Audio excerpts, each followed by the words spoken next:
Hello student, मैं अखिलेश पांडे, प्रवक्ता Chandrakant Singh inter college आपका एक बार फिर से स्वागत करते हैं। इसके पहले वीडियो में हम क्लास 10th का जो स्टार्टिंग पोर्शन था, यानी कि जैसे यूक्लिड विभाजन प्रमेयिका और यूक्लिड विभाजन एल्गोरिथम के बारे में हम बता चुके हैं। और यूक्लिड विभाजन एल्गोरिथम की सहायता से हम HCF निकालना भी सीख लिए थे। और इसके बाद जो है हम कुछ भाग विधि से भी जानते थे और गुणनखंड विधि से भी निकालना हम लोग जानते हैं HCF। और अब आगे जो सिलेबस है हम लोगों का, वो अब हम लोग एक्सरसाइज पढ़ेंगे। एक्सरसाइज 1.1 रियल नंबर का एक्सरसाइज 1.1 पढ़ेंगे आज हम। और हम लोगों को पहले से पता है दो संख्याओं का HCF ज्ञात करना हम लोगों को आता है, और आज हम उसके आगे चलेंगे।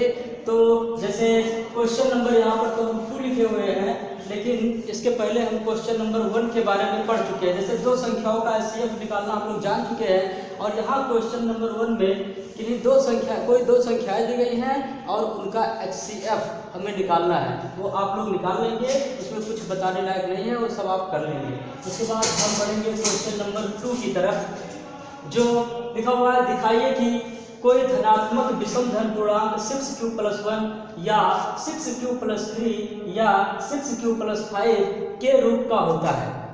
उसके पहले हमें पता होना चाहिए धनात्मक संख्याओं के बारे में हम लोग पढ़ चुके हैं। धनात्मक संख्याएं भी जानते हैं हम लोग, और विषम पूर्णांक भी जानते हैं हम लोग कि क्या होता है। विषम पूर्णांक कोई भी, जैसे 1, 3, 5, 7, ये सब विषम पूर्णांक होते हैं। उसके पहले हमें थोड़ा सा जानना है कि जैसे यहाँ पर एक शब्द आया है 6q+1 और 6q+3 और 6q+5, ये यहाँ पर आया हुआ है। और इसमें कहा जा रहा है कि ये तीनों जो लिखे हुए हैं हमें दिखाना है, दर्शाना है कि ये तीनों विषम धन पूर्णांक है। वैसे तो जनरली अगर हम लोग जानते हैं पहले से ही कि जैसे 1 को अगर 1 का गुणनखंड करें तो 1 × 1 लिखा जा सकता है, 2 का करेंगे तो 2 × 2 लिखा जा सकता है, 2 × 1 लिखा जा सकता है। और 3 का लिखना हो तो 3 × 1, फिर 4 का करना हो तो 2 × 2। तो अभाज्य संख्याओं के रूप में गुणनखंड तो हम लोग कर ही सकते हैं, उसमें हम लोगों ने देखा था और ये आगे मिलेगा भी अभी हम लोगों को आधारभूत सिद्धांत में, उसको हम लोग पढ़ेंगे। तो उसके पहले हमें ये जानना चाहिए कि किसी संख्या में, जैसे ये संख्या लिखी गई है या फिर से हम संख्या लिख दे रहे हैं, जैसे 1 वास्तव में हम लोग जानते हैं विषम धन पूर्णांक है, लेकिन 1 में अगर हम 1 और ऐड कर देते हैं तो वो 2 मिल जाता है हमें। फिर अगर हम इस संख्या में फिर से यदि हम 1 ऐड करते हैं तो हमें 3 प्राप्त होता है। यानी कि जब हम किसी सम संख्या में, जैसे ये 2 जो है एक सम संख्या है, जब इसमें हम 1 ऐड करते हैं तो अगली विषम संख्या आती है। यानी कि अगर कोई और सम संख्या हो जैसे 4, अगर उसमें हम फिर से 1 ऐड कर देंगे तो वो क्या होगा, वहाँ पर हमें 1 ऐड करने पर हमें यहाँ 5 एक विषम संख्या प्राप्त होगा। हालांकि इससे यहाँ कोई मतलब नहीं है, सिर्फ इतना मतलब है कि मान लीजिए कोई डिजिट लिखा हुआ जैसे 5AB, तो 5AB जो लिखा हुआ है यहाँ पर कहीं हमें 2, क्या हम इन 5AB को 2 का गुणज बना सकते हैं? तो बिल्कुल नहीं बना सकते हैं। इसको तो हम 1 × 5AB ही लिख सकते हैं। और अगर हम लोग मान लिया 12 और A प्लस 6B, 6 हटा देते हैं, 5B लिखा हुआ, तो यहाँ पर हम लोग देख रहे हैं इन दोनों में अगर कुछ भी कॉमन नहीं है। लेकिन अगर हम 12A प्लस 2B लिख दें तो यहाँ 2 इन दोनों में कॉमन हो जाएगा। अगर इन दोनों में 2 कॉमन हो गया है तो यहाँ बचेगा 6A और प्लस B। तो हम लोग देख रहे हैं कि यहाँ पर इसको अगर थोड़ा और सही लिख दें तो 2 × 4 तक का मतलब तो गुणा ही होता है, और ये हो जाएगा 6A प्लस B। अब वास्तव में जिसमें 2 का गुणा हो वह सम संख्या होता है, और जिसमें जिस संख्या को 2 का गुणज नहीं बना सकते हैं वह विषम संख्या होता है, और जिस संख्या को 2 का गुणज बना सकते हैं वह सम संख्या होता है। जैसे कोई भी सम संख्या एक बार फिर से देख लेते हैं, 12 है, 12 को हम लोग लिख सकते हैं 6 × 2, या 2 का गुणज के रूप में लिखा गया है, इसका मतलब यह है सम संख्या है। 13 को हम 2 के गुणज के रूप में नहीं लिख सकते हैं, क्योंकि 13 को ओनली 30 × 13 लिख सकते हैं बस। और उसके बाद मान लिया 14 है तो 14 को 7 इंटू 2 लिख सकते हैं, या 2 का गुणज है, यानी कि 14 जो है 2 का गुणज है, 2 के गुणज के रूप में इसको हम लिख सकते हैं। तो ध्यान देना ये है कि जिसको हम 2 के गुणज के रूप में लिखेंगे वह सम संख्या होगा, और जिसको 2 के गुणज के रूप में हम नहीं लिख सकते हैं वह विषम संख्या होगा। तो अब आगे बढ़ेंगे हम लोग। दिखाइए कि कोई धनात्मक विषम धन पूर्णांक 6q + 1 या 6q + 3 या 6q + 5 के रूप का होता है। यानी कि हमें विषम धन पूर्णांक, यानी कि कोई भी धन पूर्णांक हो उसे हमें दिखाना है कि सिर्फ इसके लिए दिखाना है 6q + 5, 6q + 3, 6q + 1, या और भी कुछ होता है जैसे 3m + 1 और 3m, या कुछ और लिखा होता 3m + 3, ये सब विषम धन पूर्णांक है, इस रूप में दिखाना होता। तो यहाँ 3 है और यहाँ 6 है, अलग अलग टाइप का क्वेश्चन होता है, अलग अलग लिखा होता है और अलग अलग तरीके से उसको सॉल्व करते हैं। तो इसको सॉल्व करने के लिए हम लोग जानते हैं यूक्लिड विभाजन प्रमेयिका में हमें बताया गया है कि कोई एक संख्या हो उसमें यदि किसी दूसरी संख्या से भाग देते हैं तो और दो संख्याएं q और r प्राप्त होती हैं। ये यूक्लिड की विभाजन प्रमेयिका है, इसी की सहायता से हम लोग इसको सॉल्व करेंगे। यानी कि a = b × q + r। तो वास्तव में हम इसको क्यों लागू करेंगे, ये भी हमें जानना चाहिए कि लागू क्यों करेंगे, क्योंकि वास्तव में हमें कोई धनात्मक विषम पूर्णांक निकालना है। यानी कि कोई धनात्मक पूर्णांक के लिए हम सोचेंगे और वह विषम तब होगा जब इस रूप में होगा। और इस क्वेश्चन के लिए अब हमें जैसे a = b × q + r में a क्या होता था, भाज्य होता था, और b क्या होता था, भाजक होता है, और q क्या है, भागफल है, और r क्या है, शेषफल है। तो हमें इस क्वेश्चन के लिए जो है भाज्य भी नहीं, अभी तो दिखाई नहीं दे रहा है, भाज्य भी नहीं पता है, भाजक भी नहीं पता है, भागफल भी नहीं पता है, शेषफल भी नहीं पता है। लेकिन अगर हमें कुछ इसमें से ज्ञात हो जाए जैसे भाज्य, भाजक या भागफल या शेषफल, तो हम इस सवाल को सॉल्व करने के लिए आगे बढ़ सकते हैं। तो अब हम बता रहे हैं कि इसमें भाज्य क्या होगा, भाजक क्या होगा, भागफल क्या होगा। तो जब हम इसको सॉल्व करेंगे तो हमें वास्तव में कोई धन पूर्णांक, तो हम सबसे पहले मान लेंगे कि माना कोई धन पूर्णांक, कोई धन पूर्णांक जो है वह a है, ये मान कर चलेंगे, यही हमें ज्ञात करना। और जो a है उसी के वैल्यू को हमें दिखाना है कि सम है और विषम है, मतलब कब सम है और कब विषम है। जब हमें पता चल जाए कि हाँ ये सम है इस पर, ये विषम है इस पर, तब हम उसको ज्ञात कर लेंगे। तो सबसे पहले मान लेते हैं कोई धन पूर्णांक a है। अब बात है कि मान लो हमें क्या कहते हैं कि भाज्य भाजक के लिए हमें सोचना है, तो हमें भाज्य मिल गया a है, कोई धन पूर्णांक जो a है वही क्या होगा, भाज्य होगा। यानी कि लिख लेंगे कि यहाँ भाज्य = जो होगा वो a है। अब रही बात भाजक की, तो भाजक क्या होगा, अब हमें सोचना चाहिए क्वेश्चन में भाजक कहाँ से लाए, एक तो ज्ञात करना था वो हो गया, अब भाजक कहाँ होगा।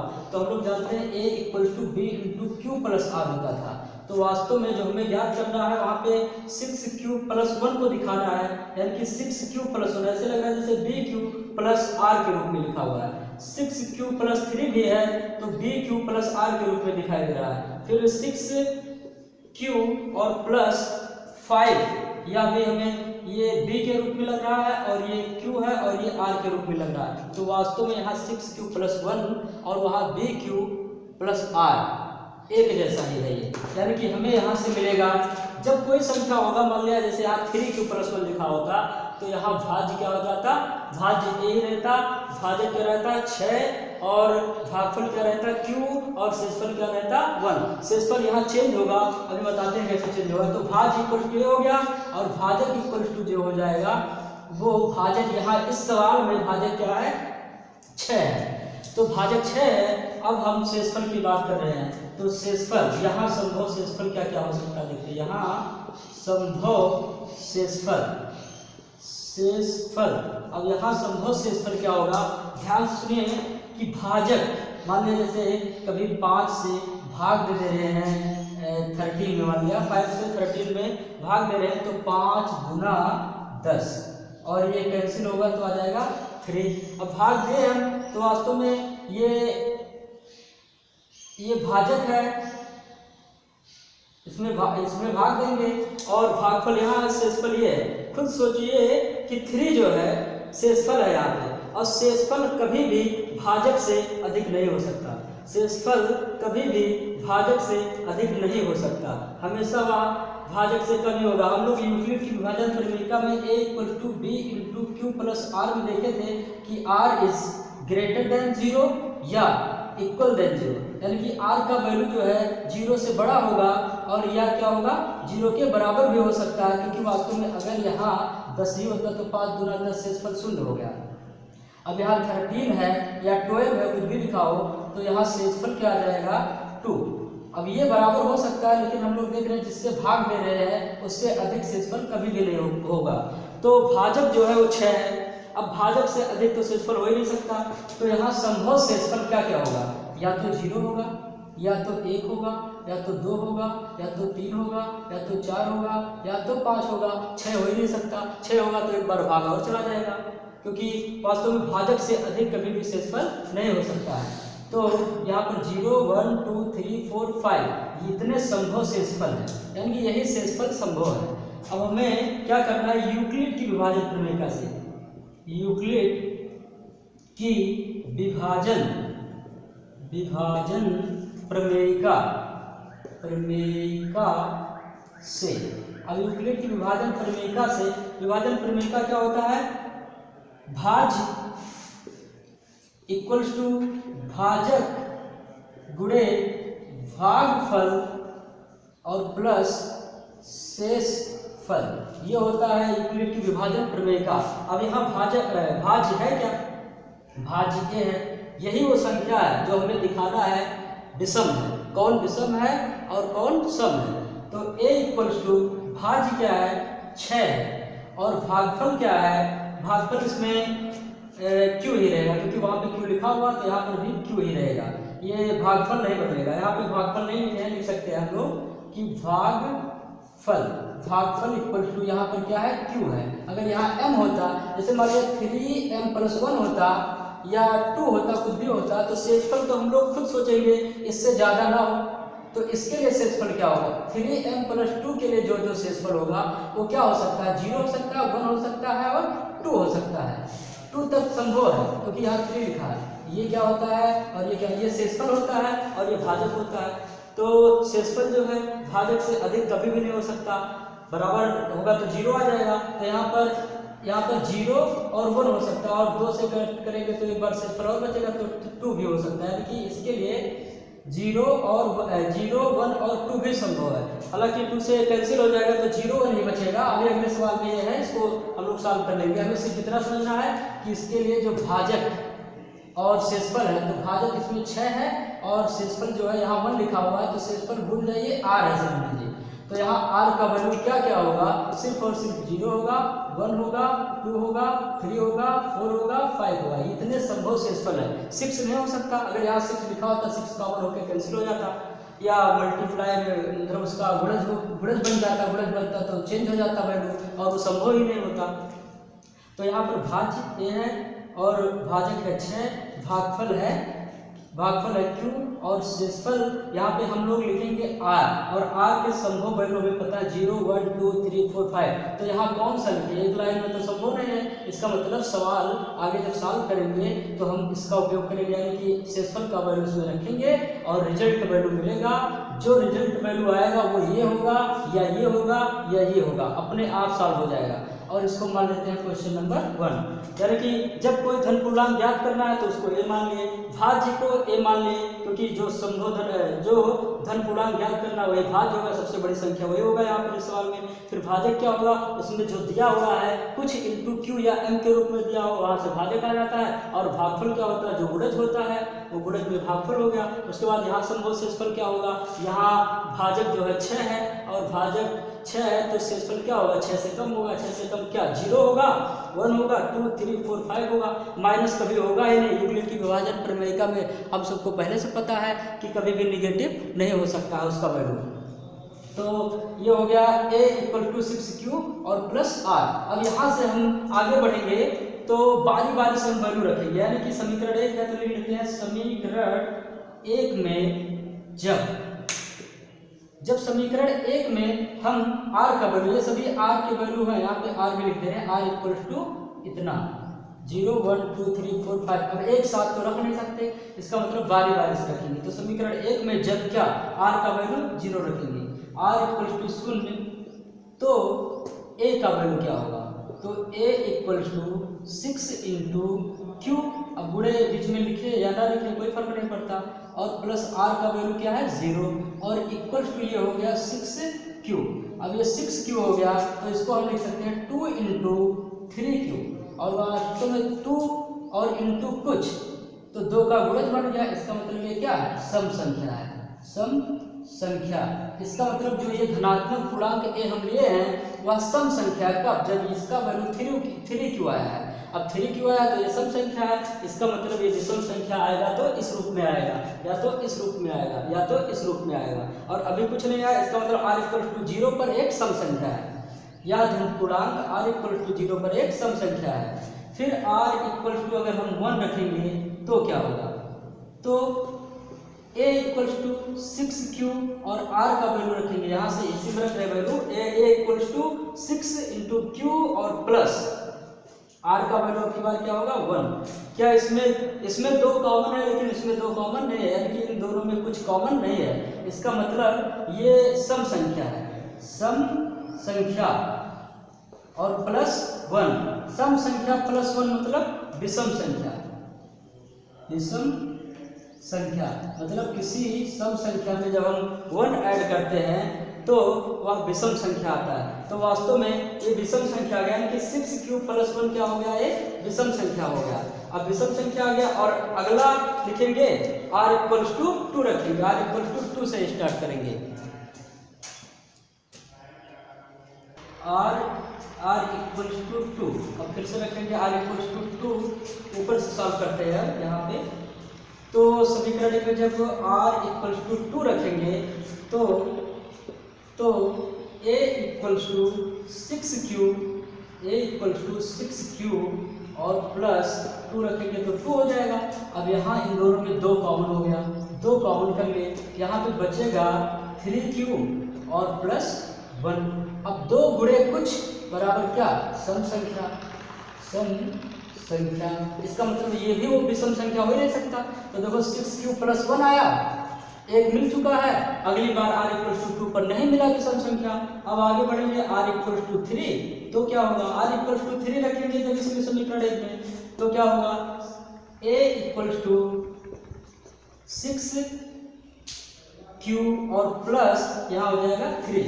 अब यहाँ 6q प्लस 3 ये एक विषम संख्या है और ये एक सम संख्या है। अब विषम संख्या में विषम संख्या जुड़ेगा तो एक विषम संख्या आएगा, जो यहाँ पर हमें लाना था। एक 6q प्लस 1 होगा विषम संख्या, वो आ चुका है, और एक ये है जो 6q प्लस 1, और दूसरा r इक्वल टू 3 पर आ गया, यानी कि 0 पर नहीं आया, 1 पर आया। फिर उसके बाद जो है 2 पर नहीं आया, 3 पर आ रहा, 6q प्लस 1, ये क्या है, विषम संख्या, ये हो गया विषम संख्या। और फिर जब r इक्वल टू 4 रखेंगे तो a इक्वल टू क्या हो जाएगा, 6q प्लस 4 इक्वल टू, इन दोनों में 2 कॉमन हो गया। अब 2 कॉमन हो गया तो लिखेंगे, कॉमन करेंगे तो यहाँ बचेगा 3q और प्लस 2। अब ये चाहे सम हो या विषम हो इससे नहीं मतलब, लेकिन 2 का गुणा हो गया तो वो क्या हो जाएगा, सम संख्या, सम संख्या। अब ये सम संख्या हो गया।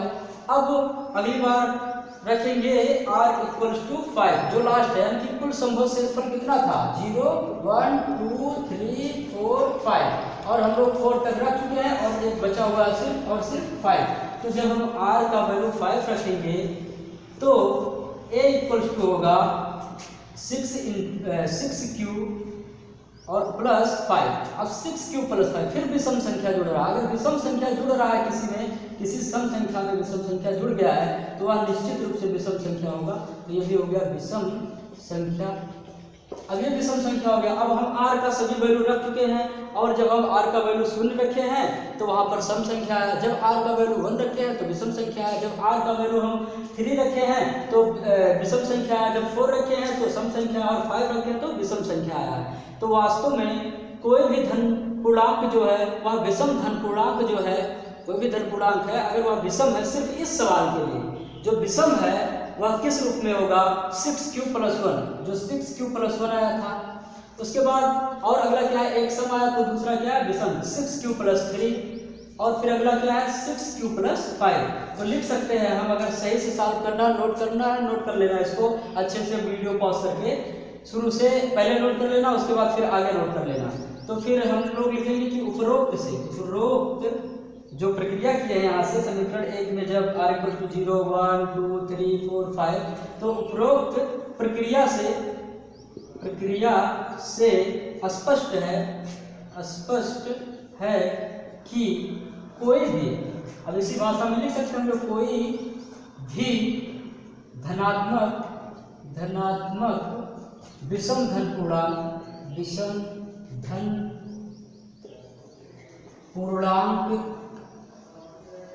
कोई भी विषम धन पूर्णांक जो है 6q+1 या 6q+3 या 6q+5 के रूप में ही रहता है। नोट कर लेना इसको, ये क्वेश्चन कंप्लीट है यहाँ पे।